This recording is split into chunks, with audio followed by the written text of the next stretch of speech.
Hello बच्चों, कैसे हैं आप सब। एक बार फिर से आप सभी का स्वागत है आपके अपने यूट्यूब चैनल चंदन सर कानपुर में। बच्चों, जैसे कि आप जानते हैं कि इस समय मैं आपको भारतीय राज व्यवस्था यानी कि इंडियन पॉलिटी पढ़ा रहा हूं और डेली रात में 8 बजे मेरी क्लासेस आती हैं। आप में से बहुत सारे बच्चे लाइव देखते भी हैं और जो नहीं भी देख रहे हो तो उनको बिल्कुल बता दो, आप डेली रात में 8 बजे मेरी क्लास देख सकते हैं। और इसकी जो इन्फॉर्मेशन है, जो बच्चे व्हाट्सएप ग्रुप पर जुड़े हैं उनको तो वहां पे लिंक सेंड कर देता हूं मैं, और जो नहीं भी जुड़े हैं वो भी कोई दिक्कत नहीं है, रात में 8 बजे आप आ जाया करें तो क्लास में मैं आपको मिलूंगा। ठीक है जी। चलो, तो इससे पहले अभी बच्चे हमने जो पढ़ा है तो उसमें आप, अगर मैं अभी बताऊंगा इंडियन पॉलिटी जब मैंने शुरू की थी तो उसमें जो सबसे पहला टॉपिक था वो था कि अंग्रेज भारत में जब राज कर रहे थे तो उस समय वो कितने एक्ट लेकर आए थे, है ना। एक्ट का मतलब क्या होता है? अधिनियम। तो बहुत सारे अधिनियम लेके आए और वो हमारा पहला टॉपिक था, लेकिन मैंने उसको कई सारे पार्ट में बनाया था थोड़ा थोड़ा, क्योंकि एक्ट बहुत ज्यादा थे। अगर मैं एक लेक्चर बनाता तो वो लेक्चर बहुत ज्यादा लंबा हो जाता, तो मैंने उसको अलग अलग पार्ट में पूरा कवर किया था। और अब हम बात करेंगे तो इंडियन पॉलिटी का मैं दूसरा टॉपिक अब आपको पढ़ाने जा रहा हूं। और ये दूसरा टॉपिक तो है, लेकिन अगर एक्चुअल में देखें तो ये पहला ही टॉपिक कहलाएगा, यानी कि पहला मेन टॉपिक है। ठीक है। और ये टॉपिक जो है इसका नाम क्या है, तो अगर आप यहाँ पे देखेंगे तो लिखा है संविधान सभा यानी कि कॉन्स्टिट्यूशन असेंबली, संविधान सभा या फिर कॉन्स्टिट्यूशन असेंबली। और आखिर क्या कारण था कि जो अंग्रेज थे उन्होंने भारतीय संविधान सभा बनाने में हमारी मदद की, और भारतीय संविधान सभा किस तरह से बनाई गई, क्या क्या कंडीशंस रही थी उस जमाने में, तो वो सारी चीजों को हम ध्यान से समझेंगे। यहाँ पर आप बोर्ड पे देखेंगे तो मैंने कुछ की पॉइंट्स यहाँ पर लिखे हुए हैं, लेकिन इनके पीछे की जो कहानी है, पूरी स्टोरी है, जो डिटेल है बहुत ज्यादा, वो सारी की सारी मैं आपको आज समझाऊंगा। और मुझे पूरी उम्मीद है कि आज की क्लास पढ़ने के बाद आप लोगों को ये टॉपिक बहुत अच्छे से तैयार हो जाएगा। तो बच्चे शुरू करते हैं फिर आज का जो टॉपिक हमारा। देखो, हुआ क्या, कहानी कहां से शुरू होती है कि आज थोड़ा सा गले में खिचखिच सी है, तो इसलिए थोड़ा बहुत हल्का फुल्का आवाज में फर्क हो सकता है, लेकिन मैं पूरी कोशिश करूंगा बिल्कुल क्लैरिटी के साथ जो क्लास है वो आपको मिले। तो चलो देखो, शुरू करते हैं। सबसे पहले आपको पता है कि बेसिक जो क्वेश्चन है आप लोगों ने पढ़े होंगे, आप में से बहुत सारे बच्चों ने, कि भारतीय संविधान सभा का जो गठन है वो कैबिनेट मिशन की सिफारिश पर किया गया था, जुलाई 1946 में किया गया, और इसके बाद संविधान सभा बनाई गई, संविधान सभा ने संविधान बनाया। इस तरह की बेसिक चीजें आपने पहले पढ़ी होंगी। लेकिन आज की जो क्लास है ये जब मैं आपको पढ़ाऊंगा तो आपको आगे आने वाले टाइम में किताबों से पढ़ने की शायद जरूरत ना पड़े इस टॉपिक को, एटलीस्ट, है ना। आपको ये पूरा का पूरा टॉपिक याद हो जाएगा कहानी की तरह। जैसे बचपन में दादी नानी की कहानियां हम लोग सुनते थे, है ना, तो जो दादी नानी का काम था वो इस समय अब मैं करने लगा हूं। ठीक है। तो मैं आपको ये जो कहानियां है वो सुनाता हूं, और एक बार आप ध्यान से सुनेंगे तो फिर आपको हमेशा के लिए याद हो जाएगा। ठीक है बच्चे, चलो फिर शुरू करते हैं। देखो, सबसे पहले क्या हुआ, मैंने बताया ना जुलाई 1946 में संविधान सभा का गठन किया गया था, लेकिन ये बात 1946 से शुरू नहीं हुई, हम इसको शुरू करेंगे 1942 से, 1942। ठीक है। 1942 में बच्चे क्या हुआ कि देखो, भारत की अगर हम बात करेंगे, है ना, तो अंग्रेजों से हम त्रस्त हो चुके थे, बहुत ज्यादा परेशान थे, और पूरे देश में अंग्रेजों के खिलाफ कहीं ना कहीं आंदोलन चलते रहते थे, है ना। लेकिन जब बहुत लंबा समय बीत गया तो फिर भारतीयों ने देखा कि अंग्रेज भारत को आजाद करने को तैयार नहीं है, तो इस वजह से क्या हुआ कि काफी ज्यादा उग्र आंदोलन होने लगे, और साथ साथ गांधी जी को भी बहुत ज्यादा समय हो गया था अंग्रेजों के खिलाफ धरना प्रदर्शन करते हुए, है ना। गांधी जी सत्याग्रह के माध्यम से अपनी लड़ाई लड़ते थे, तो उन्हें भी बहुत टाइम हो गया, गांधी जी भी काफी परेशान हो चुके कि अंग्रेज छोड़ के जाने वाले नहीं थे। तो 1942 में क्या हुआ बच्चे कि आपको पता है कि जो हमारा दूसरा विश्व युद्ध है ना, सेकंड वर्ल्ड वॉर, तो वो जो शुरू हुआ था वो कब हुआ था? 1939 में, 1939 में। तो 1939 से, है ना, और 1945 तक चला था, 1945 तक ये जो टाइम था। अच्छा, दूसरा विश्व युद्ध जब शुरू हुआ तो शुरू के 2-3 साल, है ना, 2-3-4 साल बीत गए जब, तो धीरे धीरे करके दुनिया के सारे जो देश थे उनकी स्थिति कमजोर पड़ने लगी, क्योंकि ये बात आप सारे जानते हैं कि जो युद्ध होते हैं कभी भी अच्छे के लिए नहीं होते हैं, और हमेशा किसी भी युद्ध में सबका नुकसान होता है। ये बात अलग है कि किसी किसी देश का नुकसान बहुत ज्यादा हो सकता है और किसी का कम होगा, लेकिन होगा सबका, सबकी स्थिति खराब होगी। और हुआ क्या कि उस युद्ध में जो जापान था वो ब्रिटेन के खिलाफ लड़ रहा था, और भारत से जापान के रिश्ते बहुत अच्छे रहे। आप लोग पहले भी जानते होंगे कि जब आजादी के समय सुभाष चंद्र बोस जापान कई बार गए, उन्होंने अपनी सेना वगैरह का निर्माण भी वहां पे किया जापान में। ठीक है। तो जापान से भारत के रिश्ते काफी अच्छे थे। अब हुआ क्या कि 1942 में एक तो जो ब्रिटेन था उसकी स्थिति युद्ध की वजह से काफी खराब हो गई। ब्रिटेन के पास अब इतना पावर, इतनी ताकत नहीं रह गई कि वो अकेले दम पे स्थिति को संभाल सके। और दूसरी तरफ जापान धीरे धीरे करके एशिया के बाकी देशों को कवर करते हुए भारत की तरफ बढ़ रहा था। अंग्रेजों को लगा कि अगर जापान भारत पहुंच गया तो जापान पक्की बात है भारत की मदद करेगा। तो जापानी जो सेना है और भारतीय जो है वो मिलकर अंग्रेजों को बुरी तरह से लतियाएंगे, है ना, ऐसे बुरी तरह से भगाएंगे, है ना, क्योंकि दबाव बन जाएगा, बहुत ज्यादा मारे भी जाएंगे और देश भी छोड़ना पड़ेगा। तो अंग्रेजों ने कहा कि भैया यार ऐसा है ना, कि इज्जत जाने से अच्छा है कि अपने आप चुपचाप निकल लो पतली गली से। बात समझ रहे हो, है ना। अंग्रेजों ने क्या सोचा कि मारे तो वैसे ही जाएंगे, भगाए भी जाएंगे, देश तो वैसे ही छोड़ना पड़ेगा, आजाद करना पड़ेगा, तो इससे अच्छा है कि इज्जत से चले जाओ, ईमानदारी से देश इनको सौंप दो और कह दो भैया चलो चलते हैं, तो ये सबसे अच्छा रास्ता है। तो अंग्रेजों ने ये नीति अपनाई और दबाव इतना ज्यादा बढ़ गया कि धीरे धीरे 1945 आते आते, है ना, अंग्रेजों ने क्या किया कि डिसाइड कर लिया, और ब्रिटेन में तब तक सरकार भी बदल गई, क्लेमेंट एटली प्रधानमंत्री बन गए, तो उन्होंने डिसाइड कर लिया कि भारत को आजाद कर देंगे। अब हुआ क्या कि अंग्रेज अच्छा पढ़े लिखे थे, समझदार थे, और दुनिया में कोई भी देश जो होता है ना वो एक दूसरे से कभी भी रिश्ते खराब नहीं करना चाहता बहुत ज्यादा। क्यों? क्योंकि जो अंतरराष्ट्रीय व्यापार है वो एक दूसरे से चलता रहता है ना, इंपोर्ट एक्सपोर्ट का जो बिजनेस है वो चलता रहता है, आप सब जानते हैं।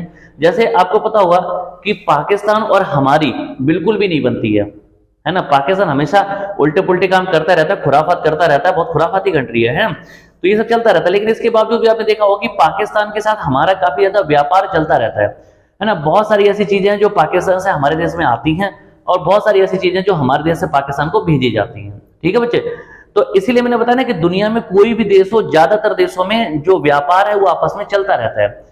तो ब्रिटेन भी नहीं चाहता था कि भारत को छोड़ के तो जाना ही है, लेकिन वो चाहता नहीं था कि भारत से जो संबंध है वो बहुत ज्यादा खराब हो। तो इसके तहत क्या हुआ कि अंग्रेजों ने कहा कि भैया ऐसा है कि हम तुम्हारे देश को आजाद तो कर ही रहे हैं, साथ साथ हम ऐसे नहीं जाएंगे, हम प्रॉपर सारा जो हैंड ओवर है वो तुम्हें करके जाएंगे, पूरा चार्ज लेके जाएंगे, सारी चीजें समझा के तैयार करके जाएंगे, जिससे कि तुम्हें देश चलाने में समस्या ना हो। तो इसके तहत क्या हुआ कि आपको पता है कि जुलाई 1946 में संविधान सभा का जो गठन किया गया वो कैबिनेट मिशन की सिफारिश पे किया गया था। ठीक है, और कैबिनेट मिशन जो था वो भारत फरवरी मार्च में आया था 1946 में। ठीक है, अब ये कैबिनेट मिशन क्या चीज है बच्चों? देखो कैबिनेट मिशन क्या होता है कि आपको पता है जो कैबिनेट शब्द है ना, वो हमारे देश में अभी भी चलता है। प्रधानमंत्री जो है, प्रधानमंत्री के साथ में जो मंत्रियों का एक समूह होता है ना, प्रधानमंत्री के साथ जो मंत्रियों का एक समूह होता है उसे हम क्या कहते हैं? कैबिनेट कहते हैं।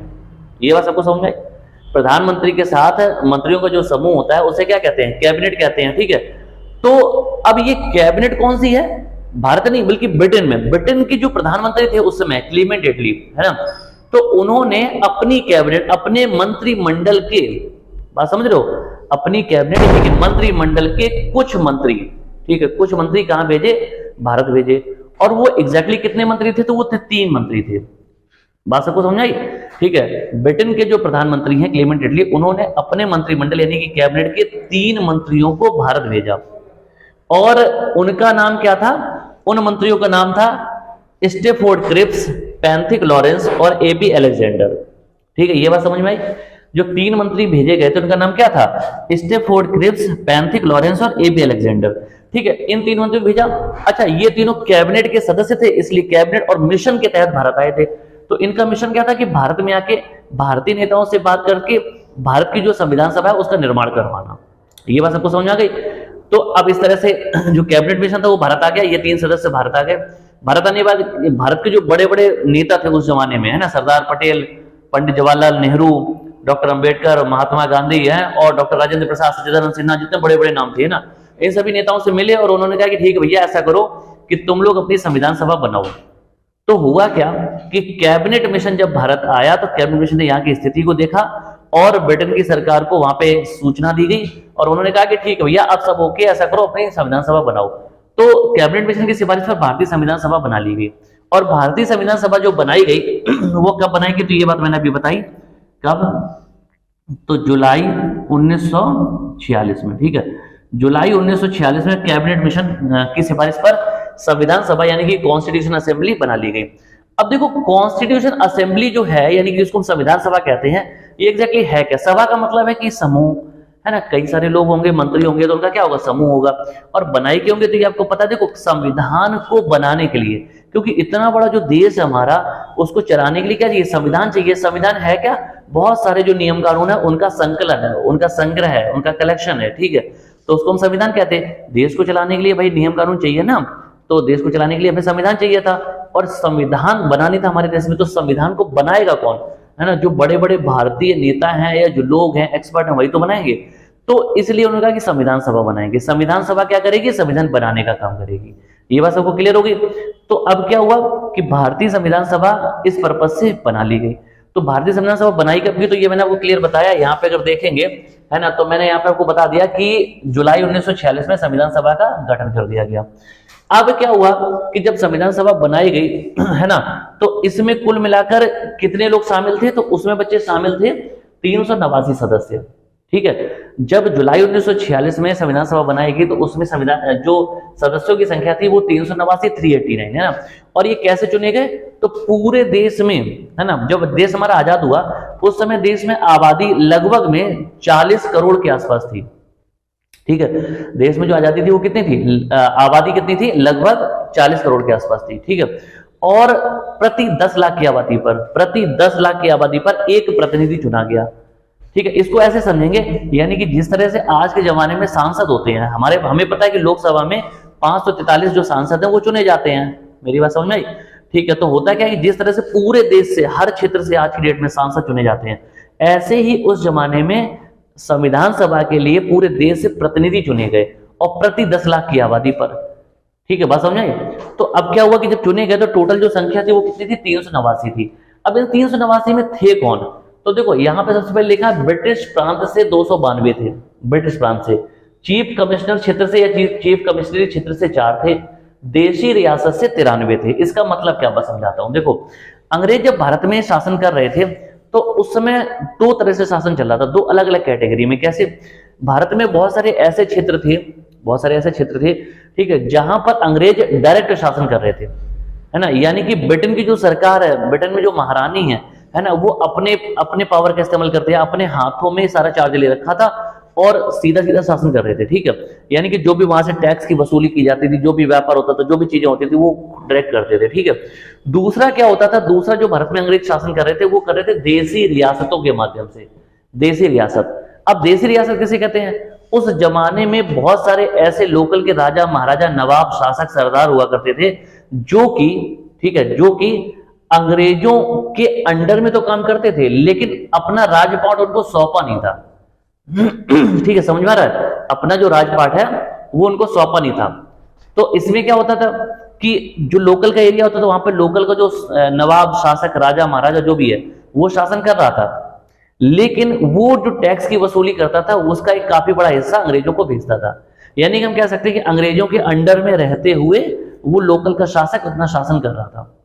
और इसमें अगर बात करेंगे ब्रिटिश प्रांत में, तो ये वो एरिया था, वो भारत था जहां पर अंग्रेज डायरेक्ट शासन कर रहे थे, ठीक है, बात समझ में आ गई। अच्छा, तो इस तरह से था। और चीफ कमिश्नरी क्षेत्र जो है इनको, ये 4 थे, इनका क्या मतलब हुआ, इसका मतलब है ये जैसे आज की तारीख में यूनियन टेरिटरीज है, ठीक है। यूनियन टेरिटरी क्या होता है, केंद्र शासित प्रदेश। तो जिस तरह से केंद्र शासित प्रदेश होते हैं, ठीक है ना, जहां पे पूरा का छोटे छोटे एरिया है, जहां का पूरा का जो पावर है किसके हाथ में है, गृह मंत्रालय के हाथ में, यानी केंद्र सरकार के हाथ में है, ठीक है। तो इनकी वैल्यू काफी ज्यादा है। तो इसलिए 4 ऐसे प्रांत जिनको चीफ कमिश्नरी क्षेत्र कहा गया, यानी कि आज उस जमाने के यूनियन टेरिटरी, केंद्र शासित प्रदेश, ठीक है। तो ये चीफ कमिश्नरी क्षेत्र थे कितने, 4। अब ये कौन कौन से थे, तो यहाँ पे देखो मैं बता देता हूँ। देखो अगर हम चीफ कमिश्नरी क्षेत्र की बात करेंगे तो ये कितने थे, 4, A, B, C और D, ठीक है। ये चारों के मैंने नाम लिख दिया। अब ये कौन से हैं, तो अगर हम A से बात करेंगे तो पहला हमारा था अजमेर, ठीक है, अजमेर एक चीफ कमिश्नरी क्षेत्र था। बी की बात करेंगे तो ये कौन सा था, बलूचिस्तान, ठीक है। सी की बात करेंगे तो ये था कुर्ग, और डी का मतलब है दिल्ली, यानी कि दिल्ली, ठीक है। अब बात समझना, देखो मैंने क्या बताया कि जो 4 चीफ कमिश्नरी क्षेत्र थे वो कौन कौन से थे। अजमेर था जो कि राजस्थान का एक बड़ा ही महत्वपूर्ण शहर है। बलूचिस्तान जो है वो इस समय गुजरात के बगल में पाकिस्तान के एरिया में आता है, पाकिस्तान। लेकिन जिस समय की हम बात कर रहे हैं उस समय तो पाकिस्तान था नहीं, तो उस समय क्या था, पूरा भारत था। सी का मतलब होता है कुर्ग, और कुर्ग जो है वो कर्नाटक का एक जिला है आज की डेट में। अच्छा, डी का मतलब दिल्ली, और दिल्ली मैंने आपको पहले ही बताया है, ठीक है, आपको सबको पता ही दिल्ली देश की राजधानी है। तो ये 4 ऐसे क्षेत्र थे जो कैसे थे, चीफ कमिश्नरी क्षेत्र हुआ करते थे। ये बात सबको समझ आ गई। अब क्या हुआ बच्चे कि मैंने बताया ना कि 292 ब्रिटिश प्रांत, देशी रियासतों से 93 और चीफ कमिश्नरी क्षेत्र से 4 सदस्यों को चुना गया। तो टोटल 389 सदस्य चुने गए, किसमें, भारतीय संविधान सभा में। और इनका चुनाव प्रति 10 लाख की आबादी पर हुआ था। ये बात सबको समझा गई, ठीक है। अब क्या हुआ कि यहां पर अगर हम बात करेंगे कि क्या वास्तव में इनका चुनाव हुआ था, तो देखो जो देशी रियासत के 93 थे ना, इनका चुनाव नहीं हुआ था, ठीक है, निर्वाचित नहीं थे। ये क्या थी, मनोनीत थे, यानी कि नॉमिनेट थे। मनोनीत या नॉमिनेट का मतलब है कि उस इलाके की जो जनता थी उन्हें अपने क्षेत्र से जो भी व्यक्ति ऐसा लगा कि जो हमें रिप्रेजेंट कर सकता है ना, हमारा नेता बन सकता है, उसे डायरेक्ट क्या है, संविधान सभा में शामिल कर लिया गया, यानी कि मनोनीत हुए। और जो ब्रिटिश प्रांत से 292 थे, इनका निर्वाचन हुआ था, यानी कि चुनाव हुआ था, ठीक है, चुनाव के माध्यम से हुए। सबको समझ आ गई इतनी बात। अच्छा, अब क्या हुआ कि अगर हम कुल सदस्यों की संख्या की बात करेंगे किसमें, संविधान सभा में, तो 389 थी शुरू में। लेकिन जब हमारा देश आजाद हो गया, ठीक है, हमारे देश की आजादी के बाद अब जब संविधान सभा का पुनर्गठन हुआ और 31 दिसंबर 1947 को ऐसा जब हुआ, तो जो संख्या थी वो 299 रह गई, ठीक है। संविधान सभा में जो सदस्य संख्या थी पहले कितनी थी, 389। संविधान सभा में कुल सदस्य संख्या कितनी थी, 389। अब आजादी के बाद कितनी बची, 299।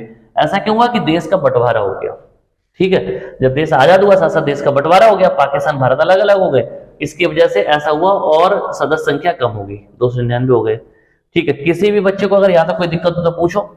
इतना क्लियर हो गया, ठीक है। अब क्या है बच्चे, इसके बाद फिर जब संविधान सभा बना ली गई, ठीक है, संविधान सभा बना ली गई कब, संविधान सभा गठन मैंने आपको यहाँ बताया जुलाई 1946 में हो गया था, संविधान सभा बन गई। अब इसके बाद क्या हुआ कि बोला भाई बना तो लिए, लेकिन बनाई किस लिए है, संविधान बनाने के लिए। तो बोला कुछ काम तो करना पड़ेगा, है ना। तो काम करने के लिए क्या हुआ कि फिर बोला चलो एक मीटिंग करते हैं, है ना। तो संविधान सभा की जब मीटिंग करने की बात आई तो सबसे पहले मीटिंग रखी गई।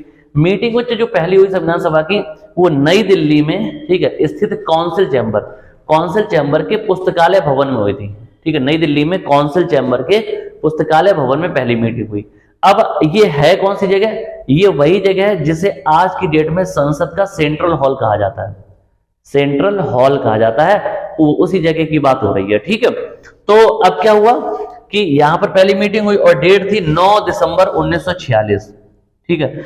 जब ये बैठक हुई, है ना, पहली बैठक थी, तो अब डिसाइड ये किया गया कि भैया संविधान तो बनाना है, लेकिन इसकी अध्यक्षता कौन करेगा, है ना। भाई किसी भी बड़े संगठन को, ऑर्गेनाइजेशन को चलाने के लिए क्या चाहिए होता है, एक अध्यक्ष चाहिए होता है। 9 दिसंबर 1946 की बात है।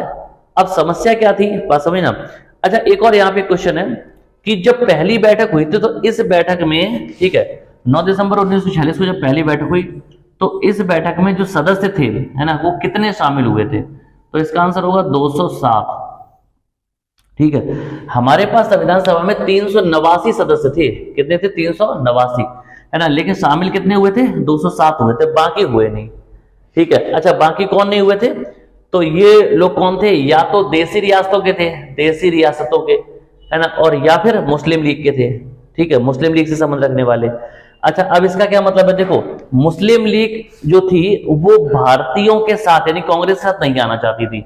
और अगर हम बात करेंगे, ठीक है, किसकी, कि अगर हम इसके अलावा बात करेंगे देशी रियासतों की, तो देशी रियासतों की अगर हम बात करेंगे तो देशी रियासतों में क्या होता है कि भाई 93 सदस्य थे, 93, ठीक है, 93 सदस्य थे। और ये इसलिए शामिल नहीं हुए, देशी रियासतों के सदस्य इसलिए शामिल नहीं हुए कि वो ये कंफ्यूजन में थे, वो ये डाउट में थे कि भारत के साथ शामिल हुआ जाए ना हुआ जाए। अब देखो भारत के साथ शामिल होने का मतलब क्या है, भारत के साथ शामिल होने का मतलब ये है कि जो देशी रियासतों के शासक थे वो अपने अपने क्षेत्र में क्या थे, राजा थे, है ना। अब वो ये सोचते थे कि अगर हम स्वतंत्र रूप से अपना राज्य चलाएंगे तो हम वहां के राजा हैं, लेकिन अगर हम भारत संघ में अपना विलय कर देंगे तो फिर हमारे क्षेत्र का जो नेतृत्व है वो केंद्र से किया जाएगा। इसको ऐसे समझेंगे कि जैसे आज की तारीख में देश में कहीं भी कोई भी इलाका हो, वो अलग से वहां पे कोई राजा महाराजा नहीं होता है ना, पूरा का पूरा देश हमारे भारतीय संविधान से चलता है और जिसके निर्देश केंद्र से दिए जाते हैं, है ना। ये बात सबको समझ में आई। तो यही कंडीशन हुई, तो इसलिए देशी रियासतें, है ना, और जो मुस्लिम लीग से जुड़े हुए लोग थे, है ना, ये लोग कंफ्यूजन में थे। अब मुस्लिम लीग से जुड़े हुए पता है कितने लोग थे? 73, 73 लोग, 73 सदस्य मुस्लिम लीग से जुड़े हुए थे और 93 जो सदस्य थे वो देशी रियासतों से जुड़े हुए थे, ठीक है। तो इस तरह से काफी ऐसे लोग थे, है ना, जिन्होंने पहली बैठक में भाग नहीं लिया। यहाँ पे देखो लिखा है मुस्लिम लीग ने बहिष्कार किया, और किसका बहिष्कार किया था? पहली बैठक जब हुई थी 9 दिसंबर 1946 को। तो सिर्फ मुस्लिम लीग ने ही नहीं बल्कि देशी रियासतों के लोग भी इसमें शामिल नहीं हुए, इसीलिए सिर्फ 207 जो सदस्य थे संविधान सभा के वो इसमें पहली बैठक में शामिल हुए। अच्छा, अब क्या हुआ कि उतने लोगों में क्या हुआ कि अब बात ये थी कि भाई एक अध्यक्ष बनाना है। तो जब अध्यक्ष बनाने की बात हुई तो ये किससे बनाए, है ना, तो बात ये हुई कि भाई अध्यक्ष ऐसे व्यक्ति को बनाया जो सबसे ज्यादा समझदार हो, बड़ा बुजुर्ग हो। तो डॉक्टर सच्चिदानंद सिन्हा जो थे, बिहार के रहने वाले थे, है ना, तो ये सबसे ज्यादा बुजुर्ग सदस्य थे संविधान सभा के। तो इसीलिए इन्हें ही क्या किया गया? अस्थायी अध्यक्ष बना दिया गया। अस्थायी का मतलब क्या होता है? टेम्परेरी। ये बोला गया चलो जब तक हमें समझ में नहीं आ रहा कि किसको अध्यक्ष बनाए तब तक इन्हीं को बना देते, क्योंकि ये सबसे ज्यादा कैसे हैं? बुजुर्ग हैं। ये बात सबको समझ आ गई। अब क्या हुआ कि जब पहली बैठक हो गई, इसके बाद दूसरी जो बैठक हुई 11 दिसंबर 1946 को, इस बैठक में डॉक्टर राजेंद्र प्रसाद को संविधान सभा का स्थायी अध्यक्ष बना दिया गया, ठीक है। डॉक्टर राजेंद्र प्रसाद को संविधान सभा का स्थायी अध्यक्ष बना दिया गया। और डॉक्टर राजेंद्र प्रसाद जो थे ये भी बिहार के रहने वाले थे। अच्छा, जब चंपारण सत्याग्रह हुआ था बिहार में, गांधी जी साउथ अफ्रीका से लौटे हैं और उसके बाद चंपारण सत्याग्रह हुआ, तो तब डॉक्टर राजेंद्र प्रसाद जो है गांधी जी से मिले थे और ये काफी ज्यादा प्रभावित भी थे, गांधी जी के विचारों से काफी प्रभावित थे। तो इसीलिए जब देश हमारा आजाद हुआ तो ऐसा माना गया कि डॉक्टर राजेंद्र प्रसाद बड़े काबिल व्यक्ति हैं और गांधी जी का तो समर्थन था ही। तो इसीलिए क्या हुआ, डॉक्टर राजेंद्र प्रसाद को संविधान सभा का स्थायी अध्यक्ष घोषित कर दिया गया, ठीक है। संविधान सभा का स्थायी अध्यक्ष घोषित कर दिया गया।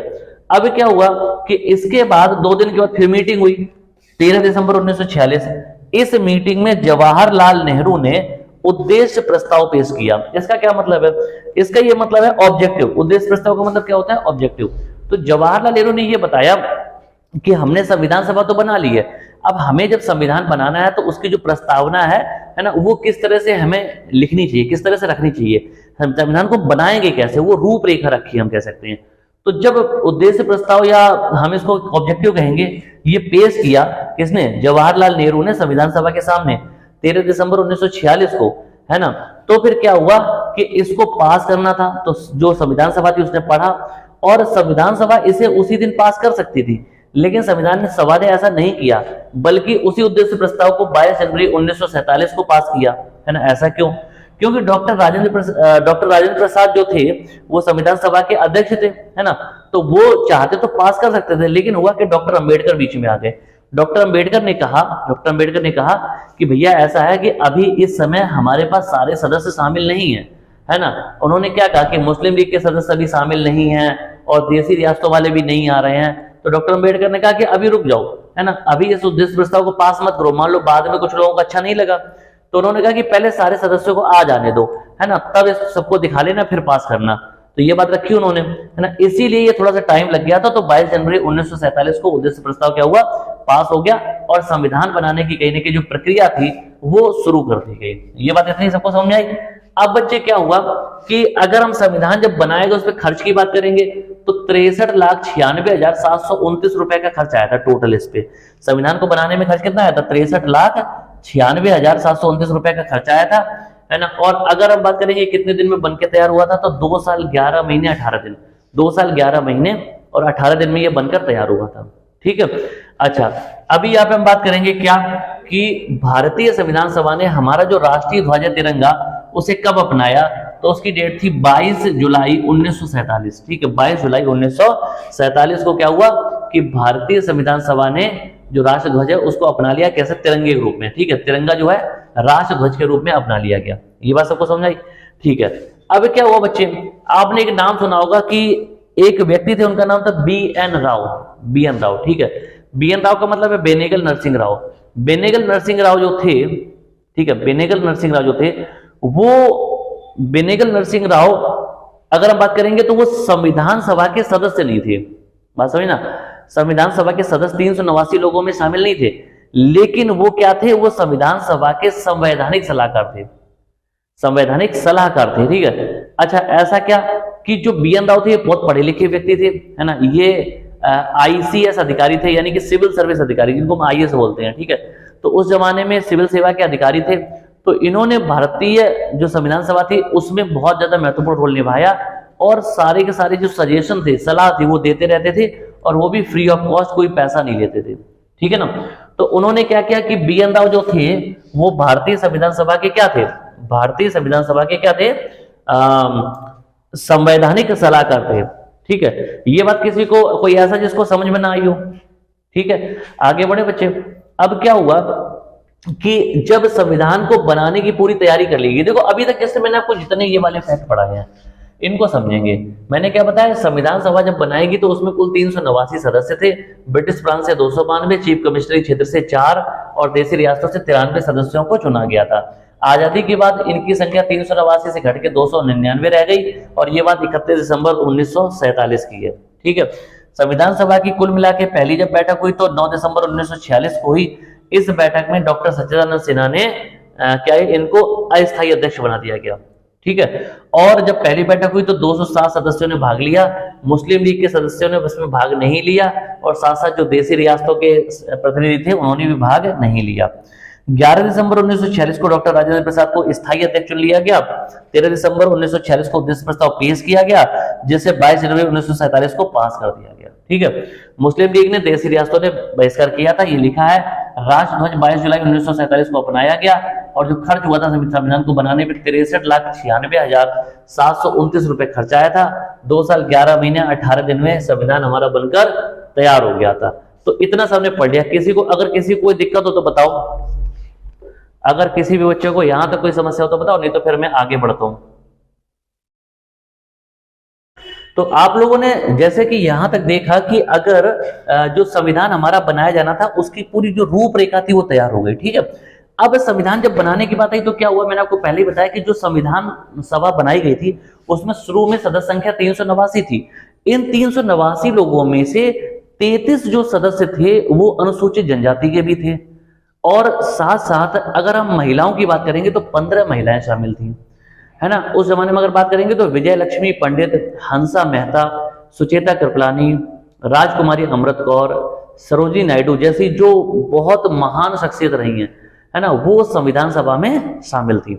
तो अब क्या हुआ बच्चे कि जब संविधान को बनाने की तैयारी पूरी हो गई, फिर संविधान पे काम शुरू हो गया। ठीक है, अब क्या हुआ कि एक डेट आई। अब हमारा देश देखो जो आजाद हुआ, थोड़ा समझना, हमारा जो देश है वो सबको पता है कि 15 अगस्त, ठीक है, 1947, 15 अगस्त 1947 इस डेट को हमारा जो देश है वो आजाद हुआ। ठीक है, और इसी के ठीक 14 दिन के बाद यानी कि 29 अगस्त, ठीक है, 1947 इस डेट को क्या हुआ, इस डेट को बच्चे प्रारूप समिति बनाएगी।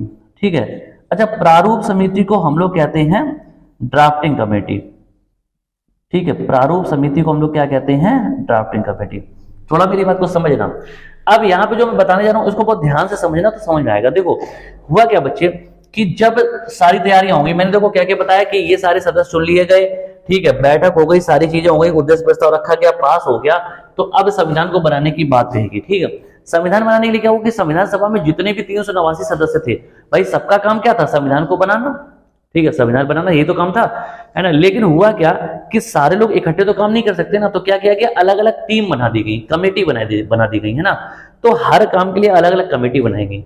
उन्हें बहुत सारी कमेटी थी, आगे अगली जो क्लास होगी उसमें मैं आपको सारी कमेटी के बारे में बताऊंगा कि कौन कौन सी कमेटी यानी कि समितियां बनाई गई थी, है ना, और उनका क्या क्या काम था। तो इन्हीं में से एक कमेटी थी जिसको बोला गया प्रारूप समिति। यहाँ पे आप देख भी सकते हैं प्रारूप समिति। प्रारूप समिति को इंग्लिश में ड्राफ्टिंग कमेटी कहा जाता है।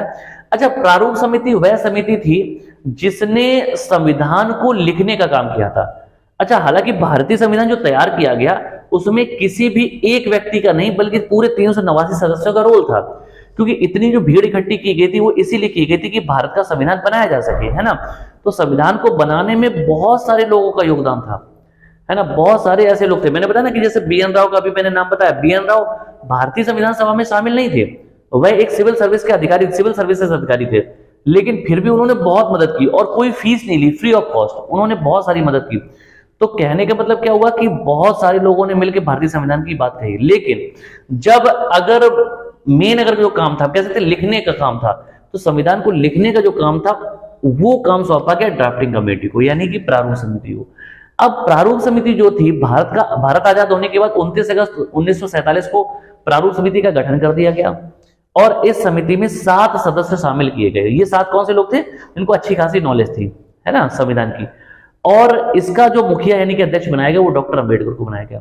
डॉक्टर अंबेडकर जो थे वो बहुत ज्यादा पढ़े लिखे और कानून के अच्छे जानकार व्यक्ति थे। तो उस समय के जो नेता थे उनको ये लगा कि सबसे अच्छा काम डॉक्टर अंबेडकर ही कर सकते हैं, तो इसीलिए उन्हें एक बड़ी जिम्मेदारी सौंपी गई। लेकिन आपको पता है कि पूरे देश से जब लोग चुने जा रहे थे, है ना, तो बहुत सारे लोग चुने गए संविधान सभा में, और जो डॉक्टर अंबेडकर थे, है ना, उनको भी चुनाव लड़ना था, क्योंकि डॉक्टर अंबेडकर की मन, अच्छा, डॉक्टर अंबेडकर को ये नहीं है कि किसी ने जबरदस्ती लाया, डॉक्टर अंबेडकर ने खुद वो चाहते थे कि वो संविधान सभा का सदस्य बने और भारत को जो संविधान लिखा जाएगा उसमें उनका रोल रहे। मेरी बात को समझना, डॉक्टर अंबेडकर ये खुद चाहते थे कि वो संविधान सभा में चुने जाएं और भारतीय संविधान जब लिखा जाएगा तो उसमें उनका कोई ना कोई उसकी भूमिका या रोल हो। तो इसके तहत डॉक्टर अंबेडकर ने क्या किया कि सबसे पहले मुंबई जिसको उस जमाने बॉम्बे कहा जाता था, तो बॉम्बे से चुनाव लड़ा। बात समझ ना, डॉक्टर अंबेडकर ने सबसे पहले बॉम्बे से चुनाव लड़ा, लेकिन वो चुनाव हार गए। ठीक है, क्यों हार गए?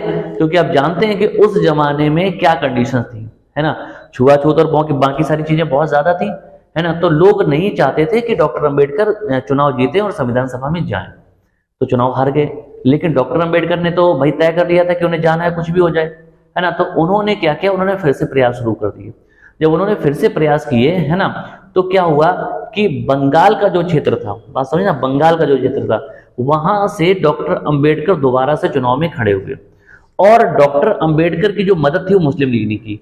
मुस्लिम लीग की सहायता से डॉक्टर अंबेडकर चुनाव में खड़े हुए थे बंगाल से और उन्होंने चुनाव जीता भी, है ना। यानी कि डॉक्टर अंबेडकर जो चुनाव जीते थे पहली बार, वो बंगाल के क्षेत्र, चुनाव पहला लड़ा जो था वो बॉम्बे से लड़ा था लेकिन हार गए थे, लेकिन उसके बाद फिर चुनाव जो जीता है उन्होंने पहली बार वो बंगाल के क्षेत्र से जीता। इसमें मुस्लिम लीग ने उनकी मदद की थी। ठीक है, अब क्या हुआ कि चुनाव जीत गए और उन्होंने संविधान सभा में शामिल हो गए।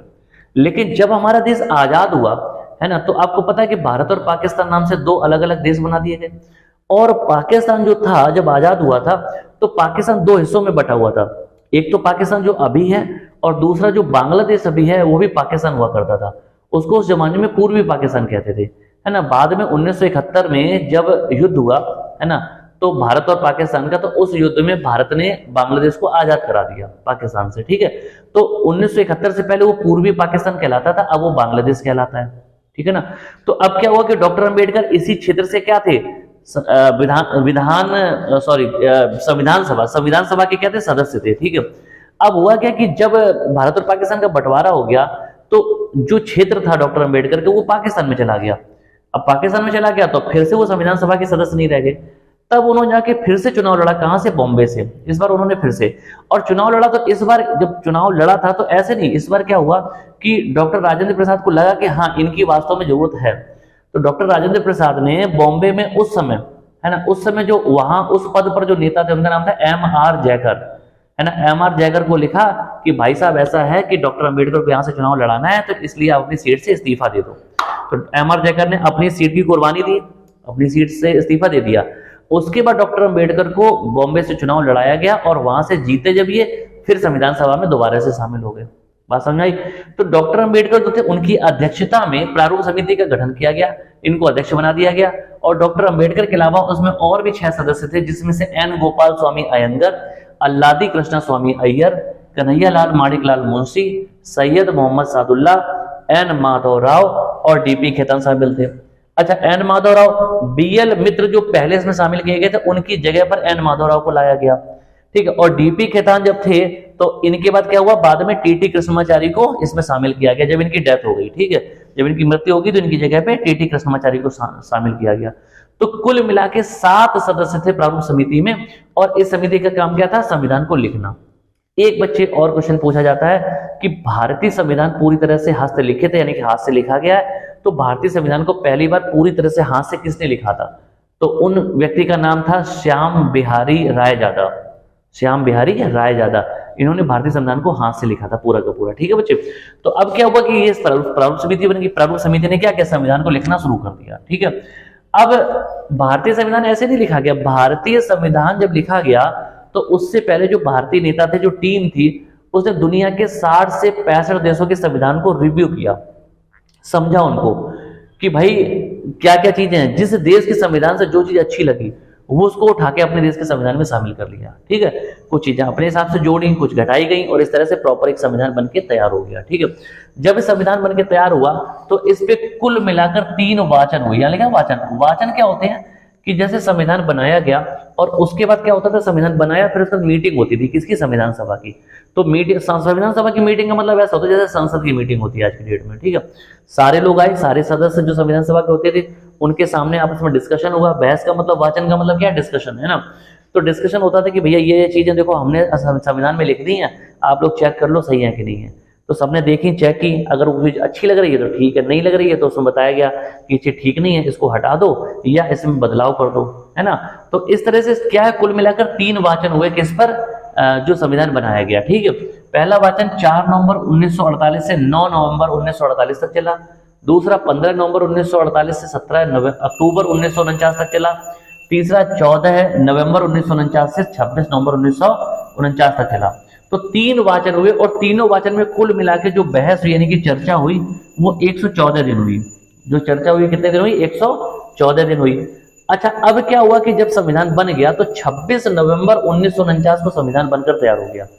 जिस दिन संविधान सभा में तीसरा वाचन खत्म हुआ, है ना, तीसरा वाचन कब खत्म हुआ, 26 नवंबर 1949 को।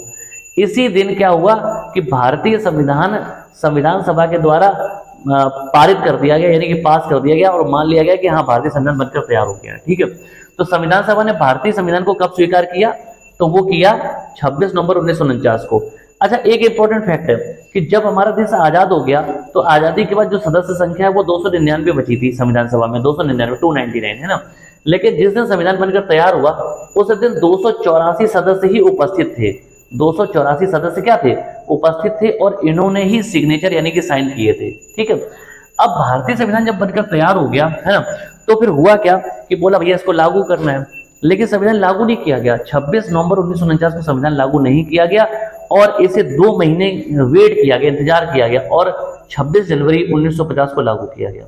ऐसा क्यों, क्योंकि 2 महीने इसलिए बच्चे वेट किया गया क्योंकि 26 जनवरी के दिन, 26 जनवरी 1930 को भारतीयों ने अपनी आजादी घोषित करते हुए, है ना, रावी नदी के तट पर लाहौर के क्षेत्र में भारतीय जो ध्वज है, तिरंगा झंडा, उसे क्या क्या फहरा दिया था।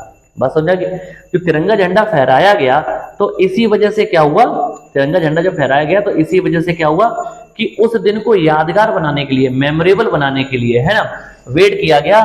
और 26 नवंबर को संविधान तैयार होने के बाद भी 2 महीने का वेट करके 26 जनवरी 1950 को भारतीय संविधान को लागू किया गया।